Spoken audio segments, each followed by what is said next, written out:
Memento Mori é um exercício super conhecido e, por vezes, mal interpretado no estoicismo. Se você quiser entender tudo sobre esse exercício, vem comigo, eu vou te explicar nesse vídeo. Mas não se esquece, esse vídeo faz parte de uma série, a gente está lendo e comentando aqui os livros sobre a brevidade da vida do Sêneca, tem nessas duas edições aqui disponíveis. Já temos um vídeo comentando os capítulos de 1 a 4, tá aqui na descrição do vídeo o link. E hoje nós vamos falar sobre os capítulos de 5 a 8, e aí sim eu vou falar sobre o exercício de meditação sobre a mortalidade. Então, vem comigo para você entender tudo, não ficar aí perdido, ou pior, praticando esse exercício do jeito errado. Então, para a gente começar, né, os capítulos 5 e 6 do Sobre a Brevidade da Vida tem a ver ainda com os exemplos de homens poderosos que o Sêneca começou a falar, né, que ele começou a introduzir ali no capítulo 4. Né? No 4 ele falou sobre o Augusto, que foi o primeiro imperador romano. No capítulo 5 ele vai falar sobre Cícero, que foi um político, também um orador, um filósofo ali, que, tendo passado por circunstâncias adversas, acabou, enfim, preso na própria casa, né? E dizia que estava desfrutando de uma falsa liberdade. Então, Sêneca vai dizer que ele lamenta a vida passada, reclama do presente e se desespera com o futuro. Ou seja, não está vivendo muito bem, né? Também cita no capítulo 6 um outro homem, que é o Lívio Druso, né, que foi participante, ele participava do Fórum Romano, né, ali do tribuno da plebe, e ele reclamava que ele nunca tirava férias. Então ele dizia assim que desde menino, desde adolescente, ele sempre estava envolvido nos assuntos do fórum e nunca tirou férias na vida. Mas também não se afastava do fuzuê, né? Não se afastava do trabalho. É difícil também tirar férias quando você não se afasta do trabalho. Então, novamente, né, aqueles exemplos de pessoas que reclamam, mas também não fazem nada para mudar a situação, né? Então, o Sêneca vai resumindo ali, vai citando pessoas que se dizem felizes, que se dizem satisfeitas, realizadas. Olha, como eu tenho uma posição importante, como eu sou uma pessoa importante. Mas, na prática, todas as ações da vida da pessoa são motivo de reclamação, são motivo de que a pessoa diz que não está satisfeita. Então, como que ela diz que está feliz, mas nada do que ela faz tá bom, né? É uma contradição isso aí. E, ao mesmo tempo, a pessoa não faz nada para mudar. E vamos lembrar que Sêneca está falando com pessoas muito poderosas, né? Está falando com pessoas que tinham muitas possibilidades ali nas mãos e ainda assim também não faziam nada com essas possibilidades no sentido de trabalhar, de agir por aquilo que é realmente importante na vida, né? Por aquilo que é fundamental para construir uma vida virtuosa.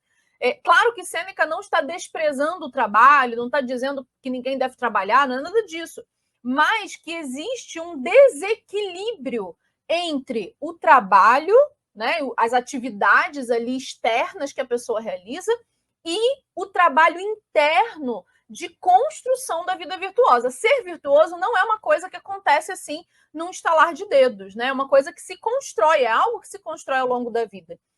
E aí Sêneca vai dizer que o problema dessas pessoas não é tempo, porque mesmo que se elas vivessem assim 1000 anos, elas cairiam no mesmo problema sempre, né? Hoje em dia a gente tem aquelas pessoas que reclamam que o dia deveria ter 36 horas, 48 horas, né? E aí sim daria tempo de fazer tudo.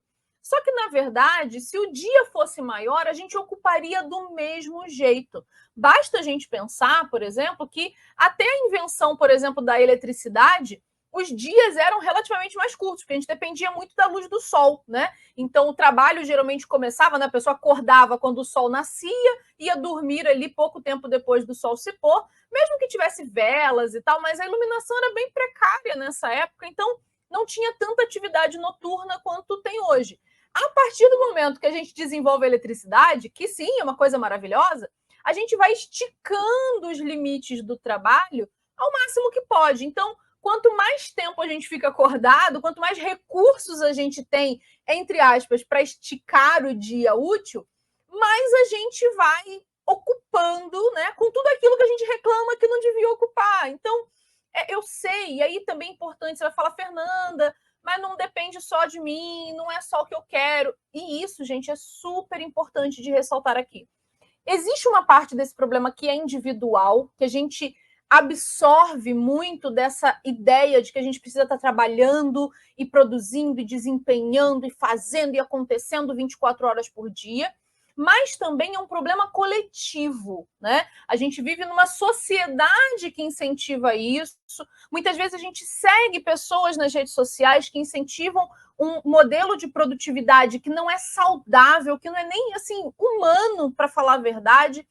Por isso, a gente tem que pensar, claro, em soluções que mudem a nossa vida, em ações, em hábitos, até numa certa mentalidade nossa, né, dos valores que a gente cultiva, mas também a gente precisa pensar em soluções que sejam coletivas. E aí eu trago aqui uma dica, né? Nesse vídeo eu vou trazer 2 dicas para vocês. A primeira é desse livro aqui, O Sociedade do Cansaço, do Byung-Chul Han, que é um livro super conhecido dele. Ele tem uma série de livros, são uns livros assim curtinhos, ó, você pode ver que é um livro bem curtinho, que é escrito assim numa forma de ensaio, né? Então são ideias ali que ele vai colocando, e que ele vai dizer nesse livro que a gente vive numa sociedade do cansaço, né?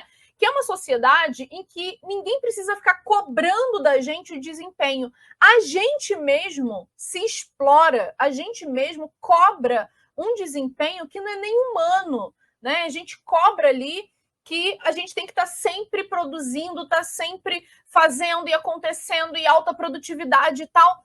E no final das contas, a gente só vai se exaurindo. Não é à toa, e claro que esse é um dos fatores, existem vários outros, mas não é à toa que a gente aí é uma sociedade marcada pela ansiedade, pela depressão, pelo burnout, porque o corpo não aguenta, a mente não aguenta esse ritmo maluco de produtividade que nos é exigido, que a gente muitas vezes se coloca e coloca às vezes sobre outras pessoas também, né? Vamos parar para pensar, por exemplo, na questão da comunicação, né? Com a comunicação rápida, a gente esqueceu que as pessoas descansam. A gente quer mandar mensagem para a pessoa meia-noite no WhatsApp e que ela esteja ali disponível para responder. Quantos chefes, por exemplo, querem que o funcionário fique disponível 24 horas por dia, sendo que o horário de trabalho dele não é esse, né? Então, a gente também se cobra e às vezes cobra dos outros que a pessoa esteja sempre ligada, sempre conectada, a pessoa não pode parar, descansar, se desligar em nenhum momento. Então, a gente precisa pensar nisso como pessoas, como indivíduos, mas também como sociedade. Que tipo de sociedade nós estamos construindo e o que a gente está promovendo com isso. E aí eu quero lembrar, né, de várias pesquisas, enfim, que têm sido feitas para a galera aí que vive nesse mundo do trabalho, né, que estuda mais essa área de negócios e tal. Várias pesquisas têm demonstrado que a gente precisa aprender a parar até para ser produtivo. Não só porque é uma questão humana, necessária, mas também porque se você quiser ser mais produtivo, você precisa descansar de modo equilibrado ali com a sua produtividade. Nem sempre mais esforço produz mais resultado. Às vezes é o contrário. Por exemplo, tem estudos aí vários mostrando que numa jornada de trabalho, por exemplo, de 8 horas diárias, nem sempre a gente está às 8 horas sendo produtivo. Na verdade, na maioria das vezes, a gente não é produtivo 8 horas, porque ninguém consegue produzir assim nesse ritmo alucinado. Você pode pensar, por exemplo, na sua jornada de trabalho, se você, por acaso, trabalha esse tempo todo, quanto tempo dessas 8 horas você, de fato, está produzindo de modo efetivo, de modo, né, bacana, que está dando resultado, e quanto tempo você passa ali enrolando uma tarefa, quanto tempo você passa, né, ali na área do cafezinho, quanto tempo você passa enrolando, né? Porque, na verdade, você. E não é uma questão assim de ser, porque a pessoa é preguiçosa. Não é isso, não se trata de preguiça. Se trata de que ninguém produz 8 horas por dia, sabe, sem descanso, sem pausa. Então, já existem aí algumas propostas, né? Vários lugares do mundo têm adotado, por exemplo, modelos diferentes de jornadas de trabalho. Claro, cada empresa, cada país, cada lugar vai ter que repensar essas coisas, mas é hora da gente também começar a se perguntar, começar a refletir também sobre isso, porque isso faz parte da nossa vida, seja você um funcionário, seja você um patrão. Nos lugares onde se pensaram em jornadas alternativas de trabalho, o que aconteceu é que a produtividade, ao invés de cair, ou ela se manteve ou ela até aumentou, dependendo da empresa, do lugar, né? Posso deixar aqui depois, colocar esses links aqui na descrição para você também acompanhar aí essas informações. Então, é para a gente pensar como pessoas, mas também para a gente pensar como sociedade. Como que a gente pode pensar em mudanças, né, que favoreçam esse cultivo da vida, não apenas individualmente, mas coletivamente. Então, olha só como os temas aqui do Sêneca são extremamente atuais, né? Mesmo escrito aí há 2000 anos, mas extremamente atuais. E por isso, se esse vídeo já está sendo útil para você, deixa o seu like aí, isso ajuda muito o canal a chegar a outras pessoas e também ajuda o YouTube a te notificar quando tiver novos vídeos. Vai aparecer para você porque ele vai entender que você gosta desse tipo de conteúdo. E aí, para a gente avançar, então, aí a gente chega no capítulo 7, que é o capítulo, então, em que ele vai apresentar aí para a gente esse exercício, né? Claro, como eu falei lá no primeiro vídeo, esse não é um título, não é um livro assim, um tratado de filosofia. Então, o Sêneca não vai dizer, olha, agora vamos fazer um exercício. Primeiro, faça isso. Segundo, faça aquilo. A ideia não é essa. Ele está aconselhando a pessoa e no meio desses conselhos a gente vai perceber algumas práticas estoicas, alguns exercícios estoicos. Tem vídeo aqui no canal, inclusive, explicando o que são esses exercícios. Se você não assistiu, termina de assistir esse e depois vai lá conferir. Então, o Sêneca começa o capítulo 7 dizendo que nada está mais longe do homem ocupado do que viver. Nenhuma coisa é mais difícil de aprender, né? Então, para começar, viver é algo que se aprende. Mas como é que você aprende a viver, né? O que significa esse aprender a viver? Isso é uma coisa interessante que vem desde Sócrates na filosofia antiga.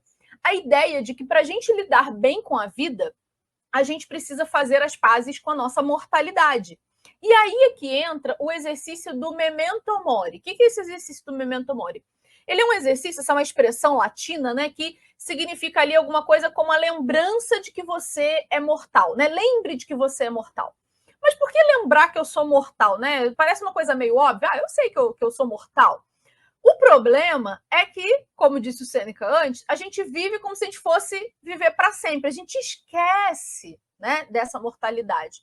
Então, tem um trecho aqui, né, que ele diz assim: deve-se aprender a viver por toda a vida, ou seja, toda a vida é um processo de aprendizado constante.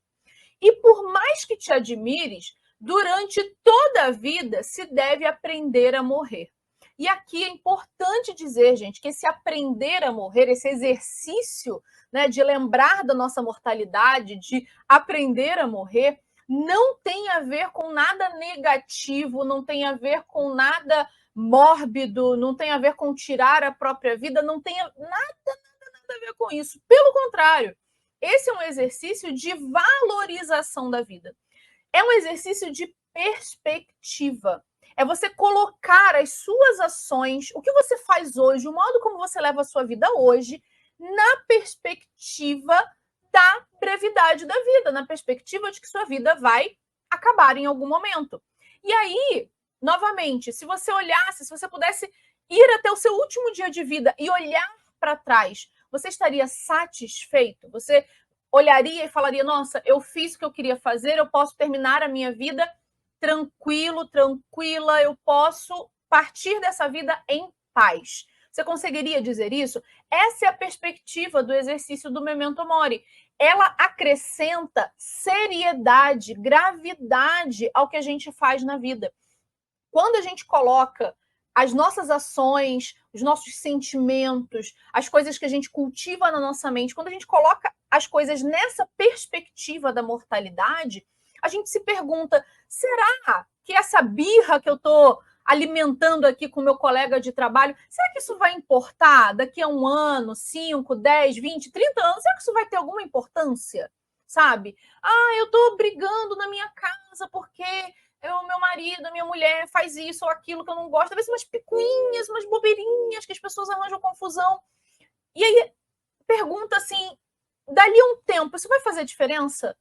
Eu estou gastando tempo da minha vida com essas coisas. Será que essas coisas realmente fazem diferença no todo da minha vida? Será que isso contribui para a minha vida? Então, O exercício do Memento Mori é um exercício de perspectiva. Quando a gente tem consciência de que a nossa vida é limitada e de que muito tempo é desperdiçado nessa limitação, a gente começa a repensar as nossas atitudes, a repensar aquilo que a gente guarda dentro da gente, aquilo que a gente pensa, as contas que a gente segue nas redes sociais, os perfis que a gente segue, porque tudo isso é tempo ocupado da nossa vida. E tempo que está no limitezinho ali bem curtinho. Então, se você se colocar nessa perspectiva, que saldo você tira da forma como você está usando a sua vida? Esse é o exercício, né? Todos os dias você pensar, essas coisas que eu estou fazendo agora, que eu fiz nesse dia, isso realmente é relevante? Vale a pena eu me dedicar a isso? Vale a pena eu gastar tempo da minha vida com isso? Ou será que é uma coisa que eu estou alimentando picuinha, eu estou me dedicando a bobeira, sabe? Eu estou ali perdendo o tempo da minha vida com coisas que não acrescentam nada, que, né, não ajudam nada. Por isso, o Sêneca diz também que a gente precisa aprender a lidar com o nosso tempo. Então, o verdadeiro desafio do filósofo é aprender a aproveitar, né, todas as horas. Lá na primeira carta a Lucílio, ele fala isso: abraça todas as horas, né? Use intencionalmente, com presença, com atenção, com foco, todas as horas. E aí ele fala, né, lá no final ainda desse capítulo 7 aqui do Sobre a Brevidade da Vida, ele diz assim: cada um se lança à vida sofrendo da ânsia do futuro e do tédio do presente. Quantas pessoas ficam aí enjoadas com o dia de hoje, esperando as condições ideais, esperando que, porque um dia eu vou poder fazer isso, um dia, né? A gente sempre fica esperando o tempo ideal, o momento ideal, e na verdade a gente só está perdendo o único tempo que a gente tem de fato, que é o hoje, que é o agora, né? Essas pessoas, o Sêneca vai dizer, podem até existir durante muito tempo, mas elas não viveram muito tempo. E aí, novamente, aquela diferença que o Sêneca faz entre passar tempo na vida, existir e viver. Ele diz, quando você olhar para uma pessoa idosa, não julgue pelos cabelos brancos dela que ela viveu muito tempo. Talvez ela só tenha existido muito tempo, mas não tenha, de fato, vivido. E aí fica a pergunta, né? O que significa viver para você, né? O que é esse viver para você? Você está existindo ou você está, de fato, vivendo? Você só está passando tempo na vida ou você está, de fato, vivendo, né? E aí, no capítulo 8, para a gente caminhar já para o final desse vídeo, ele fala que a gente, né, aquele clássico, que a gente só dá valor para o que a gente perde. E com o tempo não é diferente, né? Que a gente só vai dar valor quando a gente está ali doente, à beira da morte, né? Uma situação assim que a gente está vislumbrando ali a linha de chegada muito perto, aí é que a gente começa a dar valor, aí tenta fazer tudo que não fez na vida. E aí ele diz assim, ele propõe um outro exercício aqui de reflexão muito legal, que é o seguinte: se a gente pudesse contar os anos que a gente tem para frente, assim como a gente conta os anos que a gente tem para trás, né? Então, a nossa idade revela os anos que a gente tem para trás. Se a gente pudesse contar os anos que a gente tem para frente, será que a gente teria a mesma atitude diante da vida? Porque a gente não tem noção, né? É incerto. O tempo que a gente tem para frente é um mistério. Não sei quanto tempo eu vou estar aqui ainda, né? Espero que muito tempo, mas eu não sei. Então, se a gente já administra com muito cuidado aquilo que é pouco, aquilo que é limitado, muito mais cuidado a gente deveria ter para administrar aquilo que a gente não sabe quanto tem, né? Se você não soubesse qual é o seu saldo da conta bancária, você teria muito mais cuidado do que se você soubesse que ele está lá cheio, né? Que o saldo lá está bem gordinho. Então, por isso, o Sêneca chama a nossa atenção para a ideia de que a vida corre, a vida corre como um rio, e a gente não tem noção do quanto ela vai correr. Tem um trecho ainda desse capítulo 8 que ele fala assim: ninguém te devolverá aquele tempo, ninguém te fará voltar a ti próprio. Uma vez lançada, a vida segue o seu curso e não o reverterá, nem o interromperá, não o elevará, não te avisará de sua velocidade, transcorrerá silenciosamente. Olha só, gente, olha que potente esse texto. Ninguém pode te devolver o tempo perdido. Não existe essa coisa de, eu vou recuperar o tempo perdido. Isso não existe. Você pode mudar suas atitudes de agora para frente, mas o que já passou foi. Também não adianta a gente ficar preso às lamentações do passado. De repente você está ouvindo tudo isso e fala, eu perdi tempo na vida. Mas se você continuar reclamando, vai continuar perdendo tempo agora. Então, pensa daqui para frente. A sua vida continua correndo. Daqui para frente, o que você pode fazer? Tendo a consciência de que a vida segue o curso natural dela, não tem como voltar, não tem como interromper, né? De falar assim, vou dar uma pausa aqui na vida e depois eu continuo, né? Não tem pausa, a vida é uma sequência até o fim. E ela não avisa da velocidade. Olha só que coisa. Ela não avisa da sua velocidade, ela transcorre, ela passa silenciosamente. Quando a gente vai perceber, quando a gente vai se dar conta, já foi, já passou. Né? E por isso a gente tem que ter muita consciência. E aí, para isso, eu quero trazer para você uma dica de um livro muito legal que eu li no passado, não é de filosofia, mas é muito filosófico, que é o Intermitências da Morte, do José Saramago. Tem um vídeo sobre esse livro, né? Eu fiz um vídeo sobre ele em paralelo com o Drácula, né? Enfim, pensando aí sobre a questão da imortalidade. Lá no meu canal de literatura, eu vou deixar aqui o link se você quiser assistir esse vídeo. No Intermitências da Morte, a grande questão é a seguinte: a morte resolve se aposentar. Ninguém mais morre. E aí, durante um tempo, né? Primeiro todo mundo fica feliz. Que maravilha, ninguém vai morrer. Que ótimo, que delicioso. Só que a coisa, né, a vida continua acontecendo. Então, o livro vai mostrando, né, quais são as consequências de nunca morrer, né? O que acontece? O que aconteceria? E um exercício de imaginação, né? O que aconteceria se a morte resolvesse tirar férias, né? E se ela resolvesse voltar? E se, né? Então são vários e se's sobre como a gente, no final das contas, lida com a nossa mortalidade. Então, vou deixar aqui o link se você quiser assistir esse vídeo, mas deixo a recomendação também, leia esse livro do José Saramago, é um baita clássico, porque vai enriquecer pra caramba as suas reflexões que a gente está fazendo aqui nessa série de vídeos do Sobre a Brevidade da Vida. Então, gente, muita coisa para a gente pensar. Não esquecendo, lá no site do Estoicismo Antigo, tem link aqui também na descrição. Eu coloquei os principais pontos desse vídeo. Também na descrição você encontra os links para os livros, artigos, enfim, tudo que eu menciono, os links estão todos lá. E me conta também, eu quero saber de você, o que mais te chamou a atenção. Se você ficou com alguma dúvida sobre esse exercício do Memento Mori, me conta aqui. No próximo vídeo a gente vai continuar essa série falando então sobre as pessoas ocupadas. O que exatamente é essa pessoa ocupada que o Sêneca tanto está falando nesse livro? Então, te espero no próximo vídeo. Até mais. Tchau, tchau.